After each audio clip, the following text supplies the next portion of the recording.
जय श्री राम। बहुत स्वागत आपका आपके अपने बेहद खास कार्यक्रम मानस ज्योतिष ज्ञान में। मैं हूं आपके साथ आपका अपना आचार्य राज मिश्रा।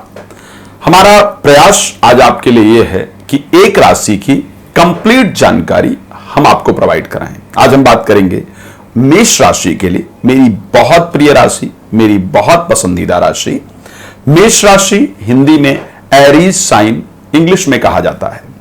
अगर आपका जन्म डेट ऑफ बर्थ से आपकी राशि मेष है, या नाम से आपकी राशि मेष है, या लग्न मेष में आपका जन्म हुआ है, तो कंप्लीट इंफॉर्मेशन जिसको हम कह सकते हैं, पूरी जानकारी जिसको हम कह सकते हैं, वो आपको इस कार्यक्रम के अंतर्गत प्राप्त होगी। अब एक बात और यहां पर बहुत महत्वपूर्ण है जो मैं आप सबको बताना चाहता हूं, जिससे आपकी बहुत सारी जो कंफ्यूजन है वो दूर हो जाए। कंफ्यूजन किस प्रकार की?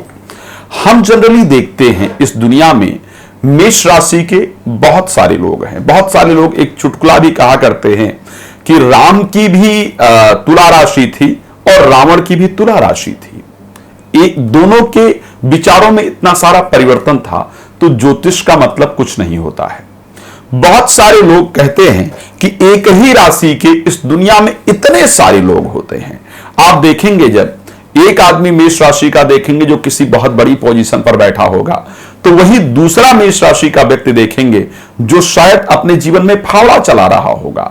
दूसरा मेष राशि का व्यक्ति देखेंगे जो शायद बिल्कुल अनपढ़ होगा। एक मेष राशि का व्यक्ति देखेंगे जो शायद बहुत पढ़ा लिखा होगा। इतना डिफरेंसेस क्यों? एक मेष राशि का व्यक्ति देखेंगे जो दिखने में बहुत सुंदर है, हिष्ट-पुष्ट शरीर वाला है। एक मेष राशि का व्यक्ति देखेंगे जिसके जीवन में इतनी दुर्बलता है कि वो शायद चल भी नहीं सकता है ढंग से। इतना डिफरेंसेस आखिर क्यों? इन्हीं डिफरेंसों को नहीं समझ पाने के कारण लोग इस दुनिया में ज्योतिष का मजाक उड़ाते हैं। तो आज मैं आपको बताने आया हूं, आज इस कार्यक्रम में मैं एक चीज बहुत क्लियर करना चाहता हूं कि एक राशि में जन्म लेने से एक जैसा व्यक्ति नहीं बन सकता है। यह एक राशि में जन्म लेने से एक जैसी जिंदगी नहीं व्यतीत हो सकती है। एक राशि के 9 पार्ट होते हैं। एक राशि के अंदर 9 राशियां होती हैं, और उन 9 पार्टों के अंदर जाने से आपके जीवन में बहुत चेंजेस आते हैं, बहुत बड़े बड़े बदलाव आते हैं। तो आज हम बात करेंगे मेष राशि के उन 9 अलग अलग पार्ट के। एक राशि में 9 चरण होते हैं। कौन से चरण में आपका जन्म हुआ है तो आपके जीवन में इस प्रकार की परिस्थिति होगी, उसको ध्यान देना होगा। एक राशि में जन्म लेने से, जैसे एक भारतवर्ष में आपने जन्म लिया है तो एक जैसे हो इसकी पॉसिबिलिटी नहीं है। सब कुछ एक जैसा हो उसकी पॉसिबिलिटी नहीं है। अगर आपने उत्तर प्रदेश में जन्म लिया है तो आपकी बोलने चालने की तरीका, भाषा इत्यादि अलग होगा। हरियाणा में जन्म लिया है तो आपकी परिस्थिति अलग होगी। कर्नाटका में जन्म लिया है तो आपकी परिस्थिति अलग होगी। जम्मू कश्मीर में जन्म लिया है तो आपकी परिस्थिति अलग होगी। इसी प्रकार एक राशि में जन्म लेने के बाद भी हमारा सोचने विचारने का तरीका, बोलने बैठने का तरीका बिल्कुल अलग हो सकता है। तो आज हम मेष राशि के बात करेंगे, एरीज साइन के बात करेंगे। अगर आपका नाम एच से शुरू होता है, CH से शुरू होता है, क्षमा चाहूंगा CH, हिंदी में कहते हैं चू चे छो ला ली लो आ।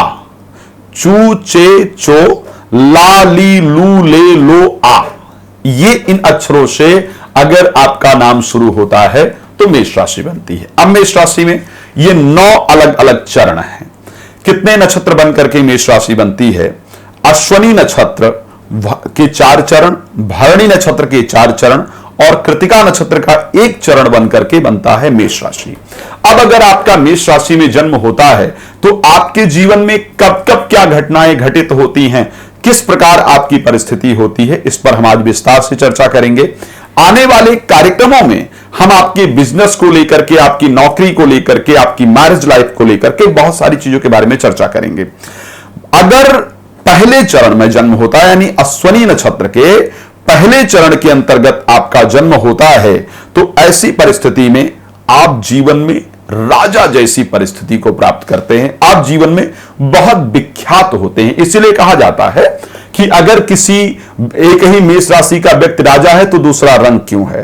तो अगर अश्विनी नक्षत्र के पहले चरण में जन्म होता है तो वो व्यक्ति राजा होता है, जीवन में बहुत विख्यात होता है, उसकी पद प्रतिष्ठा और मान सम्मान इत्यादि बढ़ती है।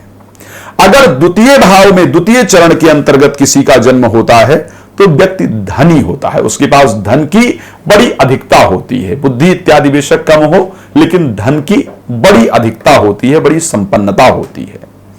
अगर आपका जन्म तृतीय और धन से संबंधित, अब यहां एक और चीज ध्यान देने वाला होता है, अगर पहले चरण में जन्म हुआ है, राजा मीन्स क्या, अगर पहले चरण में आपका जन्म हुआ है तो आपको अपना व्यापार करने की आवश्यकता होती है, और व्यापार कैसा, जिसका संबंध सरकार से हो, सरकारी क्षेत्र से जुड़ने की आवश्यकता होती है, सरकारी नौकरी इत्यादि करने की आवश्यकता होती है, जो आपके लिए लाभप्रद होता है। दूसरे चरण में जन्म हुआ हो तो अर्थ से रिलेटेड कार्य करने की आवश्यकता होती है। प्रोफेशनल लाइफ में अगर जाना हो तो हमें बैंकिंग क्षेत्र में जाने की आवश्यकता होती है। जो फील्ड डायरेक्टली धन से जुड़े हुए हों उन फील्ड में काम करने की आवश्यकता होती है। दूसरे चरण में जन्म होने पर व्यक्ति धन से संबंधित कार्य करे और जीवन में धनी बने, इस प्रकार का योग होता है। अगर तृतीय चरण में जन्म होता है, व्यक्ति विद्वान होता है, ज्ञानी होता है। अब ये तृतीय चरण में अगर जन्म हुआ है, इसको अगर हम कह दें कि नहीं भाई तुम तो खेल के डिपार्टमेंट में चले जाओ, खेल के विभाग में चले जाओ, तुम पुलिस के क्षेत्र में चले जाओ, तुम आर्मी के क्षेत्र में चले जाओ, तो ये हमारी बेवकूफी होती है। अगर हम चले भी जाते हैं तो हमारे लिए मुश्किल होता है। जनरली जो एस्ट्रोलॉजर है वो इस चीज को गड़बड़ कर देता है। अगर तृतीय चरण के अंतर्गत जन्म होता है तो आदमी विद्वान होता है। इस व्यक्ति को प्रोफेशन में क्या सिलेक्ट करने की आवश्यकता होती है। तृतीय चरण में अगर जन्म हो तो ऐसी परिस्थिति में आपको एजुकेशन से रिलेटेड कोई भी स्थिति करनी होती है। मतलब आप टीचर बन सकते हैं, आप उसी के साथ जुडिशरी क्षेत्र में जा सकते हैं, आप कंसल्टेंसी इत्यादि के जो क्षेत्र हैं उनको आप प्राप्त कर सकते हैं। जितने आप प्रीस्ट बनते हैं, आप कथावाचक बन सकते हैं, आप एस्ट्रोलॉजर बन सकते हैं। जितने भी ज्ञान परक क्षेत्र हैं, आप साइंस के क्षेत्र में जा सकते हैं, आप रिसर्च के क्षेत्र में जा सकते हैं। जितनी एक्टिविटी अपनी बुद्धि के लेवल पर की जाती है उन एक्टिविटीज में अगर आप जाते हैं तो आपके लिए फायदेमंद होता है। ये अश्विनी नक्षत्र के हम तीसरे चरण तक पहुंचे हैं। मेष राशि का तीसरा चरण की बात कर रहा हूं। अगर चौथे चरण में जन्म होता है मेष राशि का तो ऐसे कंडीशन में गुरु की भक्ति करना बहुत इंपॉर्टेंट होता है और गुरु भक्त होता है। गुरु भक्त मीन्स वो स्पिरिचुअलिज्म के क्षेत्र में जुड़ करके और जीवन में बहुत नाम प्राप्त करता है। आपको स्पिरिचुअल होने की आवश्यकता होती है। आप अपने गुरु इत्यादि का सम्मान करें, स्पिरिचुअलिज्म के क्षेत्र में जुड़े, कोई अपना एनजीओ इत्यादि बनाएं और उसको बना करके जीवन में सफलता प्राप्त करें, इस प्रकार की परिस्थिति रहती है। अगर पंचम में जन्म होता है, पंचम में जन्म होने पर व्यक्ति चोर होता है। अगर पंचम चरण में जन्म हो तो व्यक्ति चोर होता है। अब चोर की अगर उपमा की बात की जाए तो कौन चोर हो सकता है।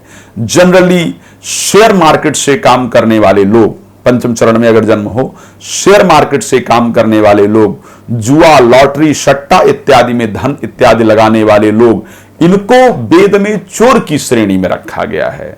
पॉलिटिकल में जो लोग सही तरीके से काम नहीं करते, मैं उस पर बहुत ज्यादा नहीं जाऊंगा, किसी कार्यक्रम को मैं नहीं चाहता हूं कि वो पॉलिटिकली हो जाए, तो ऐसे क्षेत्र में काम करने वाले लोग निश्चित रूप से जो खष्टम में, और उसके साथ खष्टम में अगर जन्म होता है तो काल और भाषा से हीन होता है।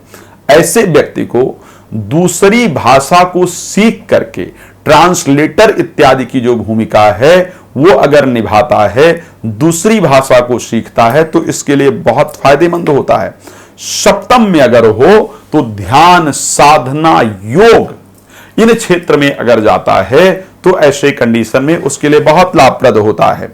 अष्टम में होने पर आर्थिक परिस्थितियां बहुत खराब होती हैं, निर्धन होता है। अगर अष्टम चरण में जन्म हुआ हो तो ऐसे कंडीशन में निर्धन होता है। नवम में अगर जन्म हुआ हो तो व्यक्ति शुभ लक्षणों से युक्त होता है। जिसके साथ काम करता है, जिसके साथ मिलता है, उसके लिए बहुत फायदेमंद होता है, खुद के लिए इतना फायदा नहीं ले पाता है। अच्छा, अब मेष राशि के लिए कौन कौन समय पर कैसा कैसा कष्ट होता है। प्रथम वर्ष में, प्रथम मास में कष्ट होता है, कष्ट जब आपका जन्म होता है तो आपका जीवन कष्टप्रद रहता है। 1 और 13 वर्ष में भी मरण तुल्य कष्ट होता है। 1 वर्ष के जब आप होते हैं, 13 वर्ष के होते हैं, मरण तुल्य कष्ट होता है। जल में डूबने का भय रहता है। 18 वर्ष में आपको चोट लगती है। 64 वर्ष में आपके शरीर में रोग होता है। 50 वर्ष में आपके जीवन में चोरी का सामना आपको करना पड़ता है, लोग आपसे चोरी कर लेते हैं और लोहे से पीड़ा होती है और लोग आपके साथ धोखा करते हैं। ये 64 वर्ष में होता है। यदि आपकी कुंडली में चंद्रमा पर शुभ ग्रह की दृष्टि हो तो 75 वर्ष तक आपका जीवन होता है। 75 वर्ष और 15 घटी 15 पल आपका जीवन रहता है। कार्तिक मास की चतुर्थी तिथि को मंगलवार के दिन भरणी नक्षत्र में आप अपना देह त्यागते हैं। तो ये कंप्लीट जानकारी है मेष राशि की, और जानकारियां लेकर के आएंगे। कोई भी जानकारी प्राप्त करना चाहते हैं आप मुझे कॉल कर सकते हैं, कॉल अपॉइंटमेंट लेकर बात कर सकते हैं। और उसके साथ नंबर आपको दिख ही रहा है। साथ में मैं रात को 9 बजे और दोपहर को 12 बजे लाइव भी आपके साथ आऊंगा। इसका मुझे बताइएगा, जो मैंने आपको जानकारी दी है कितने आपके जीवन से मैच करती है, ये मुझे जरूर बताइएगा। बहुत जुड़ने के लिए धन्यवाद। जय श्री राम।